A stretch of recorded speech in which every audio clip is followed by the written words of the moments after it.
All right, y'all. So we're going to get started. I want to say welcome to Wicked Crimes Unsolved and Unfiltered. Today we're going to do a deep dive into the Zodiac case. I have someone who believes that they might be a possible family member of the killer.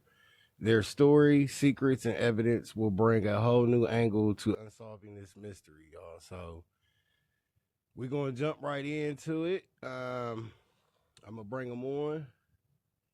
And we're going to hear his story. If you guys hear me fine, just let me know in the comments.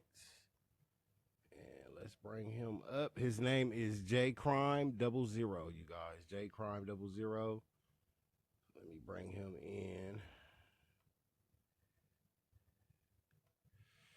And how was everybody's Sunday so far?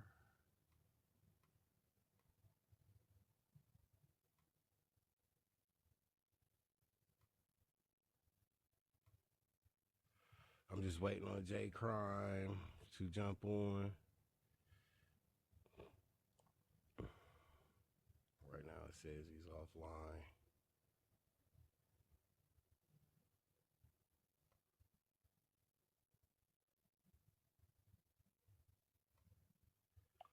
Welcome in, welcome in.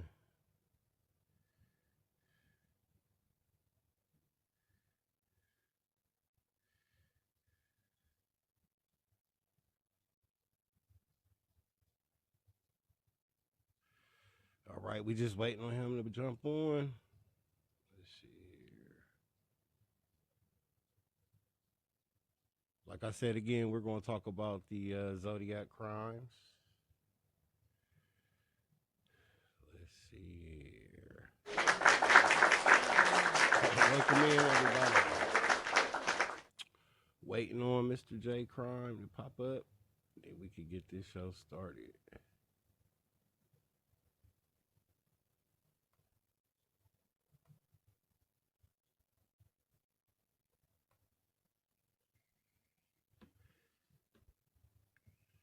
Welcome in, welcome in. Let me start this. We just waiting on our special guest to come on. He has some stuff, you guys. J Crime. You send one more, J Crime. We'll bring you in. I got this screen open. Send me one more, boss. He's in the chat. This is our first podcast, so I got it right here. Bringing them up. How you doing, boss?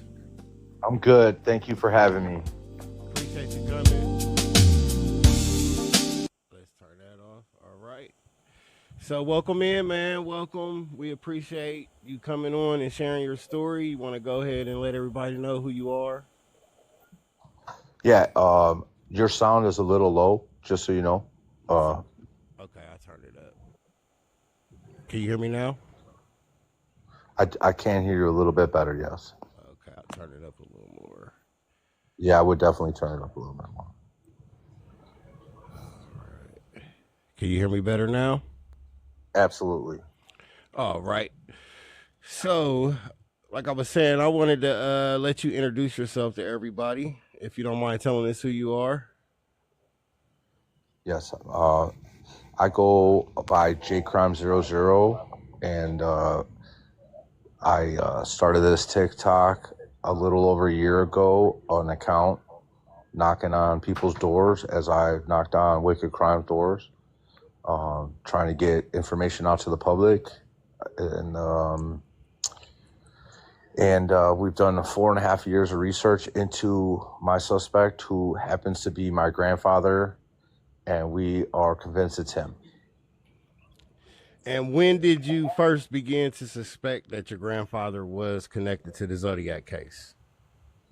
Sure. So 4.5 years ago, I picked up my mom from Indianapolis, Indiana, and on our ride back to Chicago, my mother, asked me, told me that she had watched the news and saw a sketch of the Zodiac, and it mentioned 1968, 69 Bay Area, and she remembers that she lived there during that time and went to school, and that sketch reminded her of her father.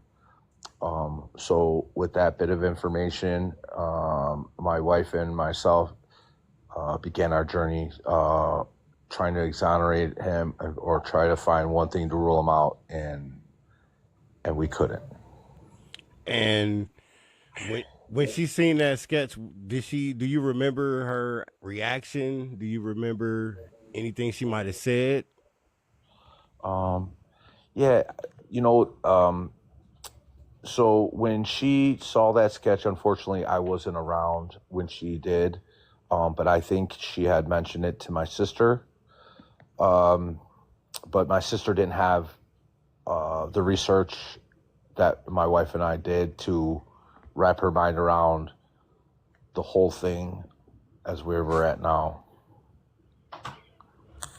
And what specific? So, is there any like specific memories being with your grandfather, like certain behaviors that made you look at him, or like can bring back memories now?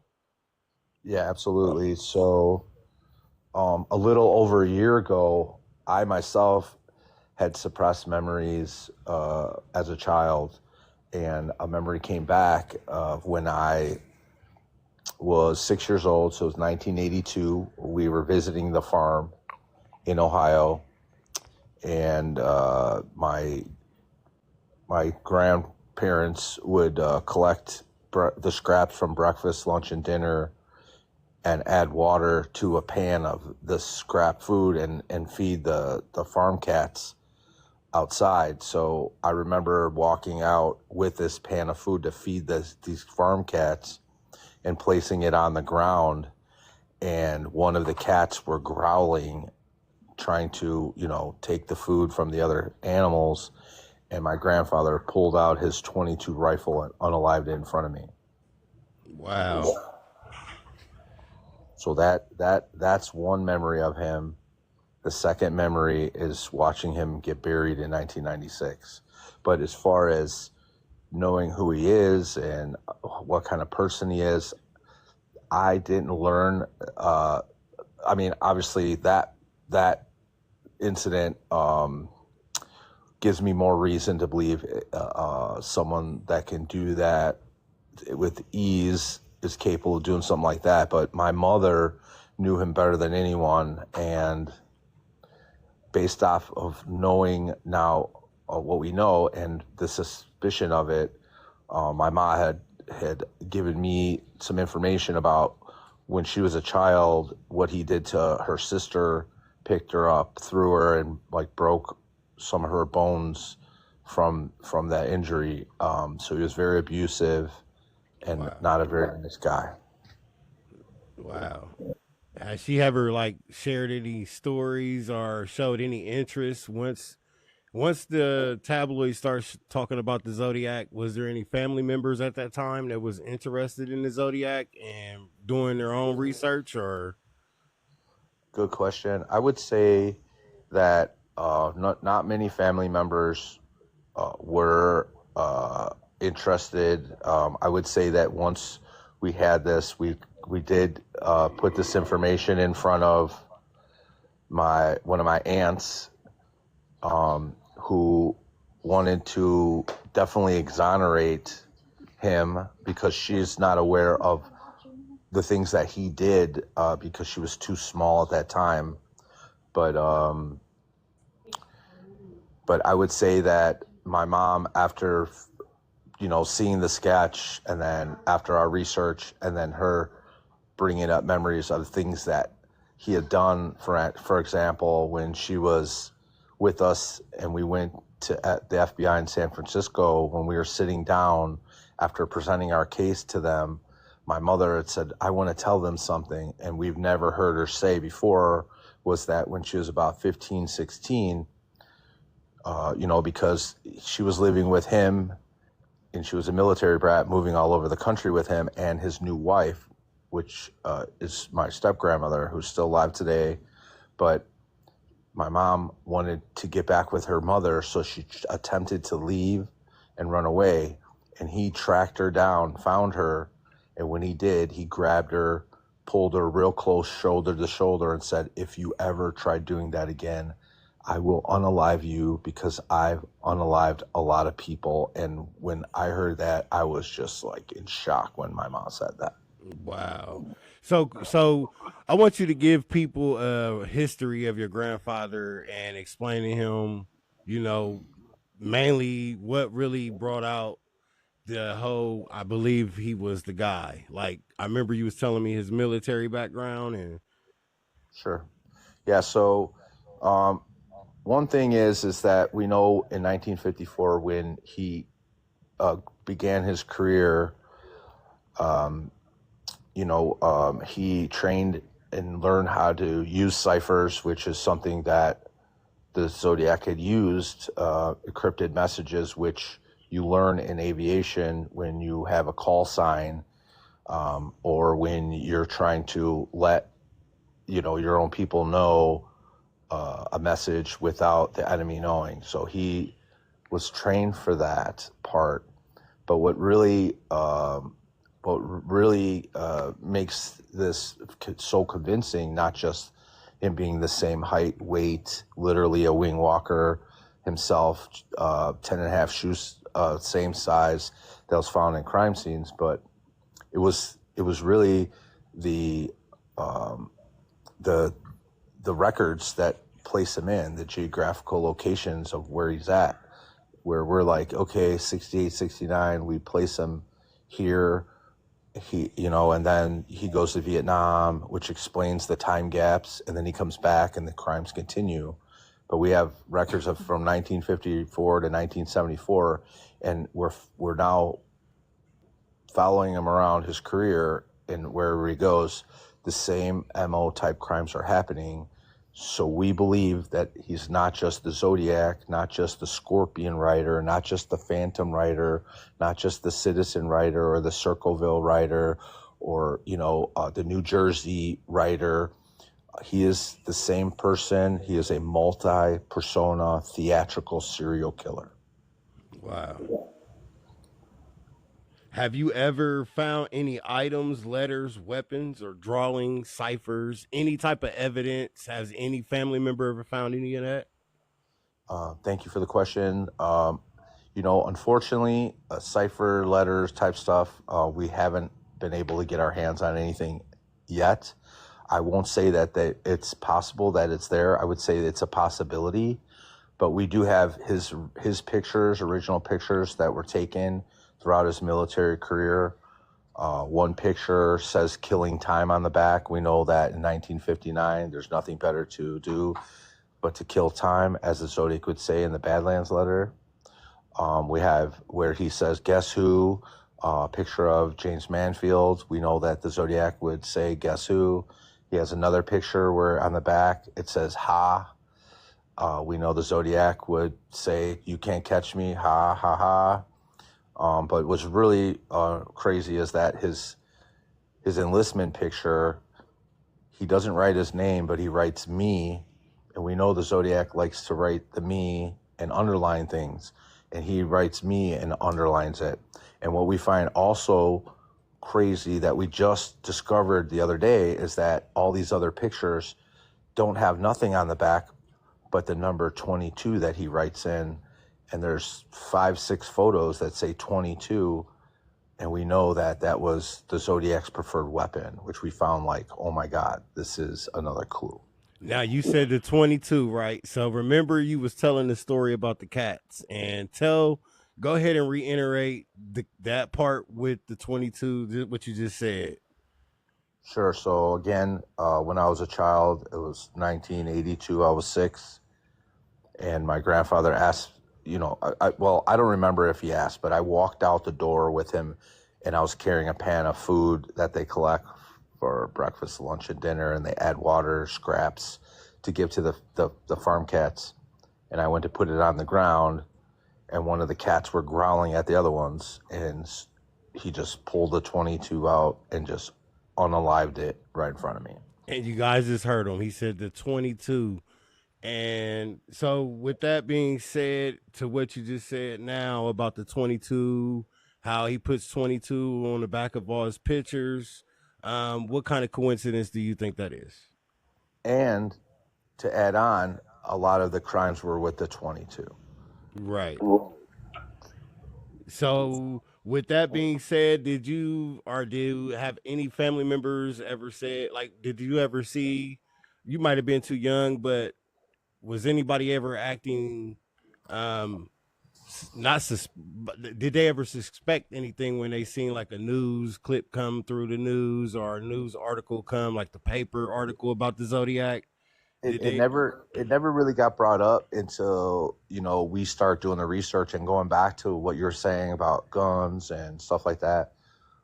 We know he owned the 22 rifle. I can confirm it because I seen him do it. We can confirm that he owns other weapons that were the same weapons that were used at these other crimes, and I can confirm that these weapons, where they're at right now, we're working on making sure that we're going to get them and make sure they don't go nowhere. So we have a lead that we will get the guns. And tell them about the typewriter. Sure. So um, we do have possession of his military issued typewriter, and we know at that time they wouldn't, most people that would get an issued typewriter, they wouldn't go out and buy their own. So it was the only one he had, and it's the same one, same color, that they believe the typewriter that was used. The original ribbon is still in it, and we believe that once it checks out by a professional, that this will have the marks made that were used to type the letters of the Zodiac.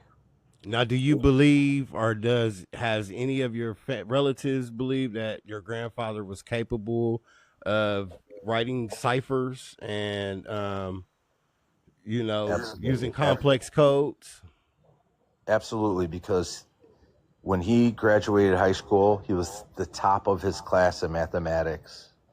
And again, him going through the career and learning how to use these type of cipher methods, it's more likely for him to be able to do that. Yes.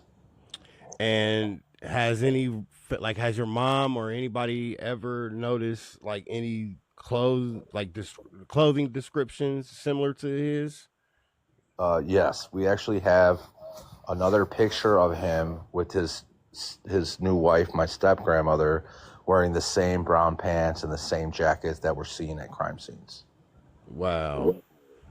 So this is just like, so explain to them also the other um unsolved cases that he could possibly be connected to as well that people might not be aware of.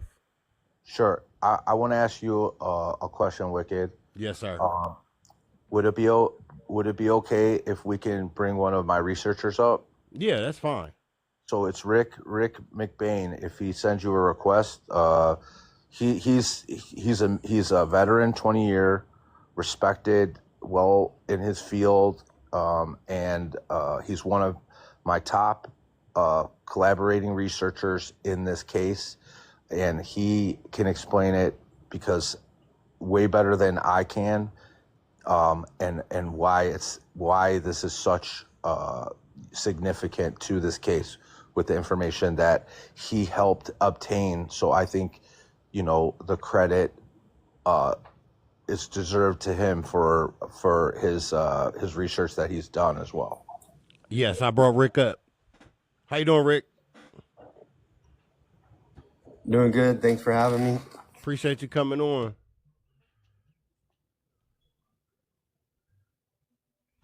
Hello. What the heck? So, just to give you guys some background, like you said, I was in the Navy for 20 years. I did a 3-year stint at an air squadron, so I know how air crew and mechanics fly around to multiple bases throughout the year when they're not on deployments overseas. I also do genealogy. I actually tried to research the Zodiac from a genealogical standpoint because that tells you where they lived and if they were able to go somewhere. So, but I've compiled a timeline of his grandfather the best I can. we can't rule them out. And I have possible cases that we believe are Zodiac based on the sketches, descriptions match the same as the Zodiac known cases, and they all match his MO, you know, whether it be using a 22 or jabbings on the beach type things, or they were co-eds. So we have, I have a very high criteria for adding cases to the timeline for Zodiac. So how many cases, can you break down some of the cases on the timeline or break the timeline down? I have over 30 of them. Real quick, Rick, I'm sorry, and I'm sorry, Wicked. I have my other research partner here. Can you bring her up as well? Voices for Victims. Yes, Because she definitely has partaken in this as well. Thank you. Yeah. Sorry, Rick. Send me a request, Voices. So on the timeline, I mean, it's very long unless you know the Zodiac case, you know, detail for detail. But I mean, we have cases from, let me see here, 1957. I'll just give you a brief rundown on this case because it's very interesting to give you an insight on the criteria that meets to be on my timeline. So not only was she jabbed 3 times on the beach in San Mateo near San Francisco in 57, but the man later called the San Carlos police station, which is near San Francisco. He said, "I am the man who unalived the woman on the beach, and I'll do it again, again, again." The suspect matches the reddish-brown hair, horn-rimmed glasses, which is known to be indicative of most Zodiac cases. Wow. So how many people know about a case where someone calls in and acts like the Zodiac prior to 1968? There's not many, right? Right. Then we have 3 cases in 61 to 62 that law enforcement newspapers believed were tied to the same suspect. A little bit after the unalivings, a stewardess on a flight going from Los Angeles to Las Vegas saw a sailor on board the flight acting strange. He gets off the plane in Las Vegas. She grabs his newspaper. The next page about the 3 victims being unalived was torn out. There was the guy had circled the name of one of the girls that was unalived, and he wrote on there, "I'm not afraid of dying. I don't know what I'm doing. Fasten your seatbelt. I'm getting to know. I'm getting away." I'm gonna drop back down in the comments because when you brought me up, J Crime got dropped. I think it's where you've only got 2 boxes. Yeah, I don't know. I guess it's his co-host is on. But real quick, I'm gonna bring him up. But explain, if you want to explain real quick what part you take.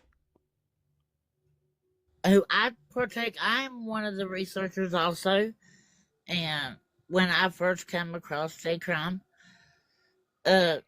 I didn't really. I just thought, well, there's another person claiming this, that the Zodiac was his grandfather. And then I started really digging into what he had in the FBI files. And I've actually found cases that we believe that is tied to this. It actually tightened the strings on his grandfather being the Zodiac. Wow. And have you found anything wild or that stood out on your end? Absolutely. Yeah, and we cannot punch a hole in his grandfather's military record of a timeline that I have. I always put him adjacent with crimes of Zodiac and unknown crimes of Zodiac, and we can't poke a hole in it. Right. And what would you guys say out of all the evidence, out of everything, what really made you guys all just dig down deep? What was the one piece of evidence, the one thing that you was like, you know what, this is it right here. This is the guy. He not only has a typewriter that's like what the Zodiac used, but there's just so much evidence that's so much alike what you would think the Zodiac would be like. Navy aviation. He has his mom worked for the newspaper, which is indicative of the Zodiac. They believe he has some type of ties to that. He did watch movies in the Navy. His mom was part of plays. There's just so much evidence. It would be hard to go all over it in one night. And out of all the evidence, can you explain like the one piece that stood out to you, like the one that you really are, I would say, if you want to say obsessed with, like that really just was like, this is that piece. The explanation of the gap between the 1968 case and the 69, there's no explanation for a gap, but his grandfather being deployed for 6 months during the fire. And, but we have more than one piece. I mean, there's just, like I said, there's so many pieces that match up.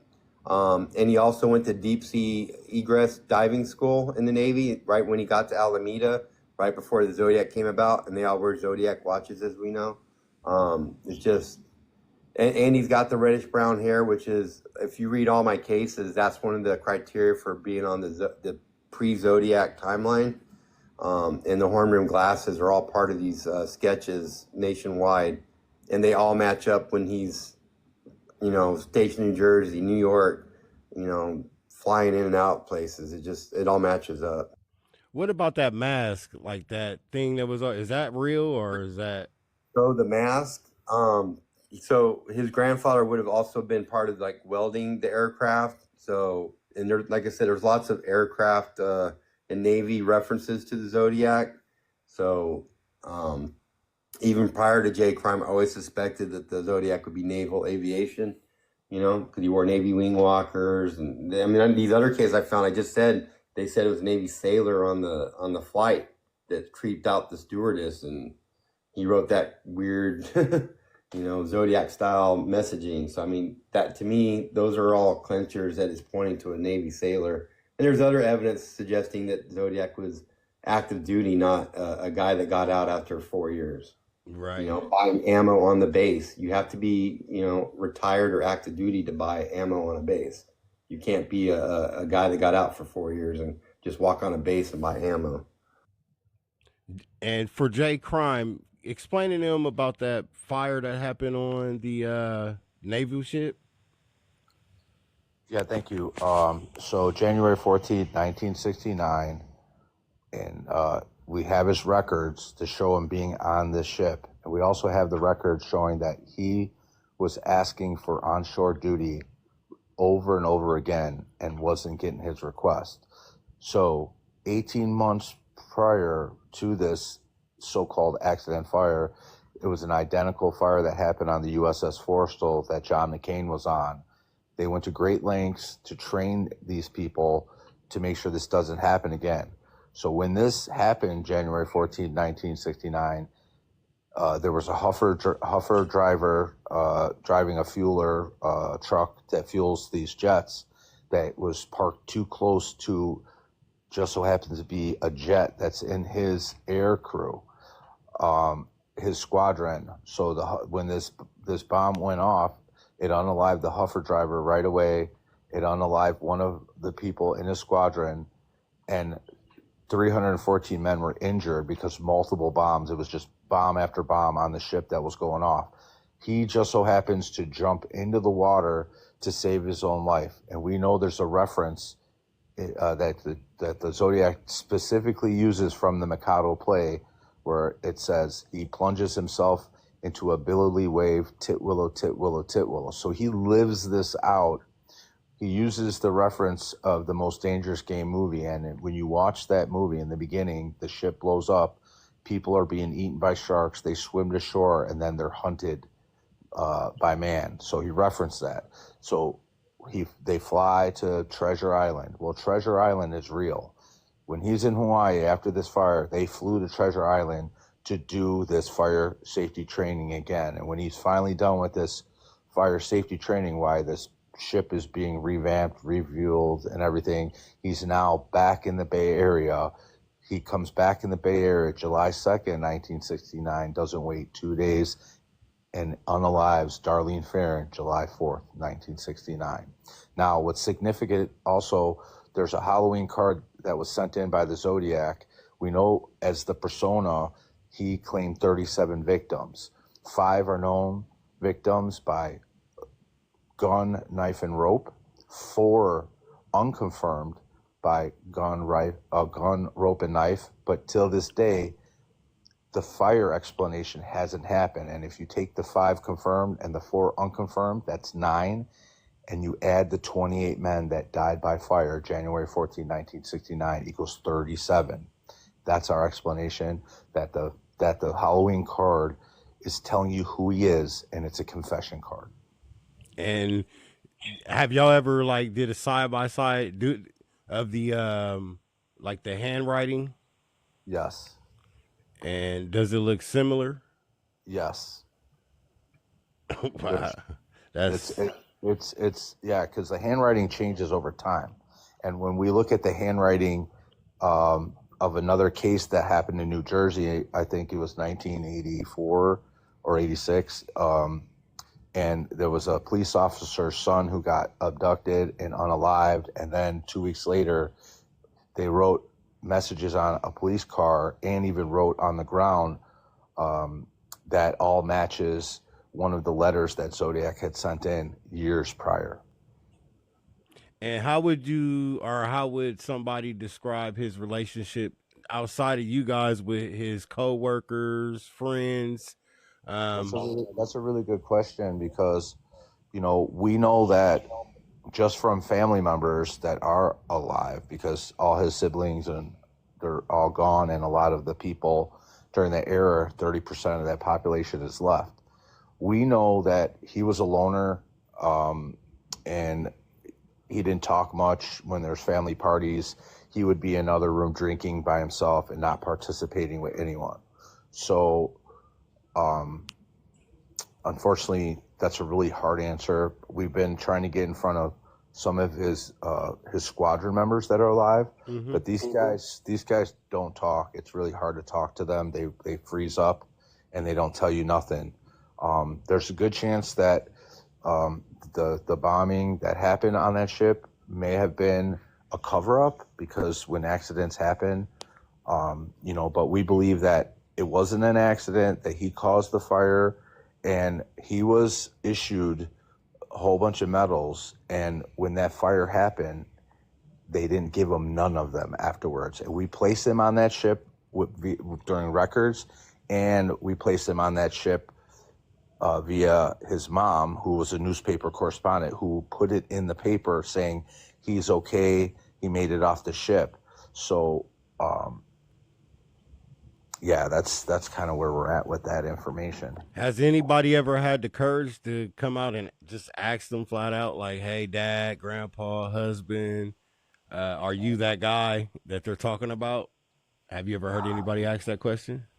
Unfortunately, no, just because, I was 18 when he passed in 1996. And I think, here we are, if we go 4 years in time from now, it's just, I don't think, like I said, he didn't talk. He didn't tell nobody what he did. He acted like a regular family guy, but outside of it, he obviously didn't act like a family guy. So unfortunately, there's just nobody to talk to ask those questions. I really wish I had those answers. Have you ever heard anybody say how he acted around law enforcement, and was he ever questioned by law enforcement? That's a good question. What's that? Oh, yeah. So what we do know is that we know he didn't like police and authority, because he did get caught stealing fishing equipment in the Navy, and he was dock pay and then demoted and had to do 3 months hard time. So I'm sure that really made him mad, because after that we start getting these police officer unalivings. You say you started getting wow. Right. So after that date, we're finding, like the one in New Jersey where he went after a police officer's son. You know what I mean? And then we look at, there's a good chance that, if there's a police officer just sitting in a car, he probably just pulls up and just unalives them. So there's cases that we're trying to piece together, but I'm pretty sure that was motivation when he got caught. You know what I mean? Because we have other cases where it's Navy, Army, Marines, Air Force, where these other people are being unalived. So there's a good chance that he was unaliving his own people too. Right. Explain to them about that book you told me about that you found, or yeah. Sure. Sure. So a few years ago, I heard wind that the oil chimney, the oil furnace that's at that Ohio farm was acting up because there was a problem with the chimney flue. And that's what I do for a living. So I offer my services just to get in that house because we knew what we knew at that time. So we're like, okay, this is a chance to get in. Well, I had people looking, there's people there. So it's not like I can go through stuff. But what I did do is I took a bunch of pictures of everything just in case if something moved. And then I acquired that typewriter that day. And when I went back into the pictures and zoomed in and started reading them, and I noticed there was a book that said Woodalls, WOODALLS, Trailering Parks, Campgrounds, and Recreation for 1969, which I don't see any other books that are that type. So I was like, wow, isn't that weird? And then I find out that in 1969, you got the Blue Rock Springs, you got the Lake Berryessa and the Lake Herman Road that happened. And those are all in the Woodalls Trailering Parks Recreation. So he was using this book to find stuff. Like, like I was saying once before, like there was a, pre-Zodiac, the Ray Davis in Oceanside unaliving that happened where they found a bloody flight jacket. It was on Mission and Hill Street. Then there was Snoozy and Furlong, who was unalived on Cardboard Hill. And then you have Blue Rock Springs, and it happened right next to the Pine Hill lot. And then you have Lake Herman Road, which happened on a hill, which they call Gravity Hill. And then you got Lake Berryessa, where you got to get into a certain area, and it has a hill name into it. So he was picking these locations because his last name is Hill. And he was using other locations like the attempted abduction of Kathleen John, who got away from him and later said, hey, that's the sketch of him, of the guy that tried to take me. And she described the Zodiac sketch as being the guy. And that ended up happening on Route 132. And at the time, he was on the 132 squadron. So we believe he was picking these locations to tell you who he is without telling you who he is. And I just think he was smarter than a lot of people at that time. And he kind of fell through the cracks. But it was easier for him to fall through the cracks, especially when he knows he's only going to be somewhere for a short period of time. He can commit these crimes, and then he's going to leave, and nobody's going to find him. Tell them about the scar as well.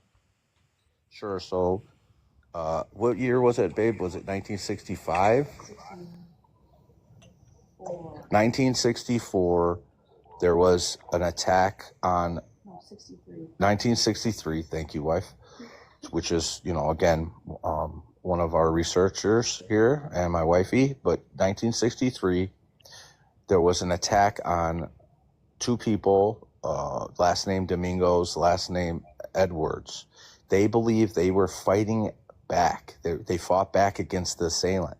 Well, as soon as that happened, in our records that we have of our suspect, they tell you in his medical records where and when and how. They document every scar, injury that you have, and nothing in those records say it happened in the military. But right after that, it pops up in his medical records having the scar across the forehead in the same place of the sketch. So that's why we believe that he's also responsible for the Domingos Edwards, which a week or two ago, the Domingos family member, the Domingos family, they're all gone except for like second cousins. So a second cousin came into my live and said, hey, you know what? I've been, kind of watching people bring this up once in a while, thinking this is Zodiac. And after she was in our live and went over our stuff, she's like, and we're explaining to her that we believe our suspect is responsible for it. So she's the second family now that is involved with us and believes that we're doing the right thing and on the right path. And outside of them, have you contacted any other family members to any other cases?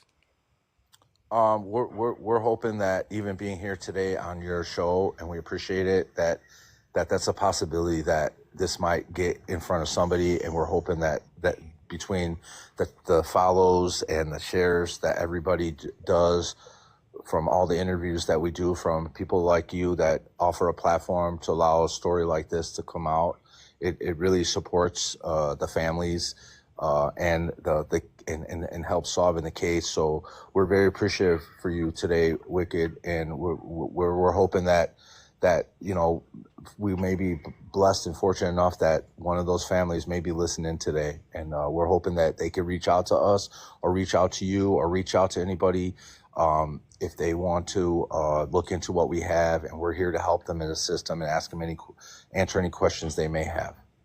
So if your suspicions are proven true to be true, what kind of closure would you want personally for you or in your family? Well, I come with balance. I believe that some people are gonna, like Rick says it perfectly. We just need people to hear us out and just take a look. We don't want you to, we're not trying to force you to believe us, but just take a listen and take a look at what we have. And the closure that, just to say that he's so responsible for what he did and him alone. The families of the victims is our biggest concern, is bringing closure to them, because for 58 plus years, they've been beat over the head left and right with all different suspects, why people are making money off the backs of their family members. I think that they deserve the answers. They deserve to shut this case. And I don't believe that anybody that's out there creating theories that are not true and creating stuff that, that off their backs should be silenced at this point, and because they don't appreciate it, because we had personal conversations with them. Because as for me, I'm a one-hit wonder on TikTok. After this case is solved, I will be, out of respect for the families, I will be removing my TikTok. I will be removing my Facebook group. I will be removing my website. But that doesn't mean that my journey is going to end, because we're hoping this will get the attention to, others that are be able to put us in the news, be able to get this out there, to get the answers, because we cannot do this by ourselves. We need people like you, Wicked Crimes, and the people that are supporting us to get this out there, so we can have a huge support of the public wanting to get these answers.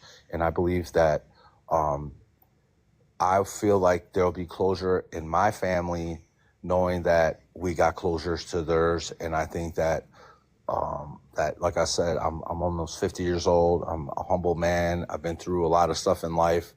And I don't believe that if I was 18 and got this story, I would have been not as serious about it as I am now. I believe that timing is everything. And I believe in good time for everyone, that, finally, people get the answers. But I wanted to make sure that the true story is told, with nobody trying to change the narrative of it for their own pockets or for whatever reason they want to. We want to make sure people know, to educate people what to look out for, and certain things, and to let people know that we don't encourage anybody to do this or to be this kind of a person, that you will be caught, you will be charged, and it's wrong to do it. And because of him creating this persona and doing what he did, it created more of them and more people that looked up to him, which is definitely not what we're trying to promote. We want to keep with the facts. We want to keep with the truth. And we want to just say that we don't support anything like that. We support truth. We support the right thing. And the right thing to do is what we're doing. And with that being said, I'm going to not wrap it up, but this is the last main question for you. And if you want to, share how everybody can contribute to the cause. But the last question for you from me: what do you plan to do if you inherit his farmland and explaining them what your plans are. Well, if I get in before the FBI, I'm going to put together something to where, the evidence is all recorded.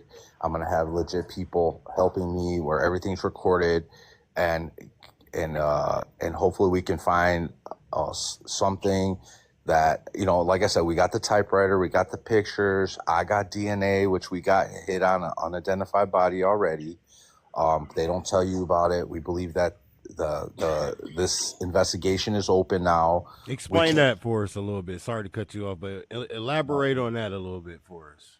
No problem. Thank you, Wicked. So probably about 8 months ago, my sister submitted DNA because she already had this ancestry account. And 4 months later, she got a hit on DNA, and she got an email that says our DNA is attached to an unidentified body. They doesn't say it's the body or it's something on the body. And then 30 days later, we got another hit. My sister got another email, and it didn't tell us nothing. And from talking to detectives and people that I know, they said that, yeah, they're not going to tell you anything more once they open it. But we're hoping that we get answers sooner. But if you guys got to remember, if this guy's, which we believe from 1954 to the day that he dies, 1996, that's 40 years of this guy doing this. So whether it be a Zodiac victim or outside of Zodiac, we're hoping that this all will come to light. And I really hope that that I can participate and my researchers can participate in giving them more answers to what we have, because I believe we're way ahead of anybody in the FBI. I don't believe they knew anything until we handed it to them. And we're so responsible for solving it. But obviously it takes them to go, okay, guys, this is him. But we want to make sure going from one administration to the other administration and nothing gets lost or stuck in a file. We're screaming at the top of our lung from a mountain to let the world know the truth. So then if it is a cover up or they try to, that us as a public are going to say, hell no, we know the truth. And we're going to fight to make sure that it's the right story. And that's what I need is from people to support us, follow us. Every like, share, follow, comment helps any creator.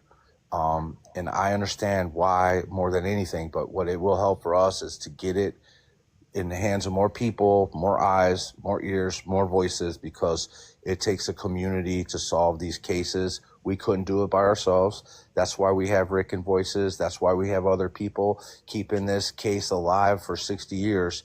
We thank them all for what they did, but unfortunately, they had one thing missing, and that was the suspect, which we are providing now. And now it all just lines up. It all makes sense. It's a blueprint. So thank you. And to close it out, let them know how they can participate. Let them know about the website. Don't forget to give J Crime a follow, you guys that are on the live right now. But let them know about everything you got going to help contribute with information. Sure. So Rick had put in the chat, the Facebook group is called Zodiac Killer and Me, but it's with the and sign. And it's a private group. You're welcome to join and go back 4 years and actually take a look at what we've done and unravel this in real time. And I wanted to give, and I just want to say that I've always been the entertainer in my family and the theatrical one, which I believe I got from my grandfather. So I created this Facebook so people can see it in real time. Real sorry to cut you. Rick, can you put it in the comments, the Facebook page, and also put the website in the comments for me, please? It may not pop up because of the wording, but the website is Zodiac Killer and Me. That's the Facebook group. The website is zodiackillerbomb.com altogether. Yes, sir. And so we definitely appreciate you coming on, sharing your story. I want everybody that's in this live, please follow him, because he will be able, you can check out the previous content he has where he's showing you these pictures he's talking about, showing you the typewriter, and you can also follow his journey to cracking this case about his grandfather. I just want to say thank you, Jay, for coming on and sharing your story. This was the first podcast interview for the Wicked Crimes series, and I think you did an awesome job. I was very intrigued off of your story. You know, scrolling a couple times, getting to see you on live, and then actually when I jumped on your one live and we got to talk, I just been thinking about it ever since, man. Like I have to. I'm glad you were open to doing this, and maybe we can do a part two, a follow up. We will do a part two, a follow up on how things are going with your journey. Any information you have that you want me to share, just send it through, man. Thank you so much, Wicked Crimes. I'm honored and humbled for today that I get to be part of your first podcast. I hope that you that your venture through true crime, that this really makes people aware of what you're doing and your good works. And I hope for a lot of the creators that are out here doing true crime and being honest and just putting out facts. And I appreciate it so much. And definitely I will take you up on that on a second, third, fourth, during this journey, because this is a big case. And a lot of people know about the Zodiac case and they like true crime and they're intrigued about, serial unalivers, and, to learn more about the psychological background and just his military background, just to know the type of person that would do this. I think that educating people and learning about it is important to the public as it is to the families. And I appreciate the time as well. Well, thank you for coming up, man. And thank you, Rick, for your insight, and Voices for your insight as well. And I want to thank everybody for tuning in, KJ for moderating. And we are done with our first one. You guys, thank you for tuning in to Wicked Crimes Unsolved and Unfiltered. And we'll be back with another one very soon. Thank you, Jay. Thank you. Thank you, everybody. You are now tuned in to Wicked Crimes Unsolved and Unfiltered podcast. Wicked Crimes Unsolved and Unfiltered. No fluff, just raw truth. Cold cases, missing persons, suspicious deaths.